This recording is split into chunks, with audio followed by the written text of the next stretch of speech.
now reports from Bridgetown. Dancers rehearsing for the upcoming Emancipation Day celebration in Bridgetown, Barbados. Like other remnants of its colonial past, the island's Crop-Over Festival has its origins on the sugarcane plantations during the days of the transatlantic slave trade.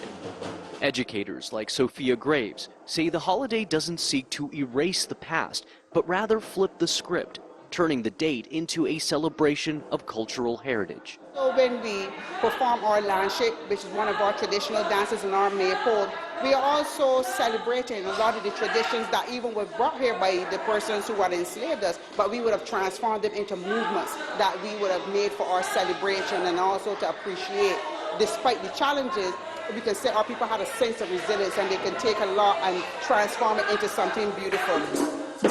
The dances are also chock full of symbolism. We enjoy the color and the color of the Caribbean. We can refashion it as us reclaiming the colors of the Caribbean in terms of when we dance and when we move. It talks about all of that as we move around with the landship. And it also reflects some of our movements, as we said earlier, where we're talking about those strong movements, those African movements coming through. On Barbados, the legacy of slavery remains alive. Sugarcane plantations, some dating back hundreds of years, still cover the landscape. But at the Barbados Museum, art historian Alessandra Cummings says time has allowed Barbadians to reverse the narrative on the past. That's part of the reason why we've hung this gallery this way. It's a kind of retelling of traditional narratives that until fairly recently, only in the last 20 or 30 years, have had to be rewritten, reconceptualized and rewritten, particularly when we're talking about education for young people.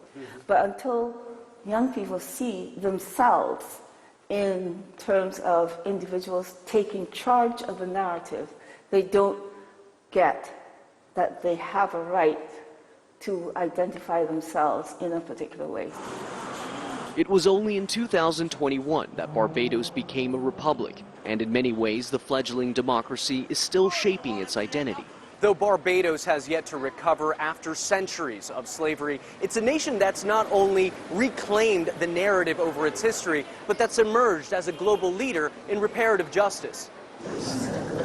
This year, Barbados hosted a first-of-its-kind international summit on reparations for slavery, paving the way for other former colonies and the descendants of enslaved persons to demand reparations from European countries before international courts. As Barbados looks toward a brighter future, its strength as a society, founded on the horrors of the slave trade, now builds on a strong sense of remembrance and cultural pride. Manuel Rapalo, Al Jazeera.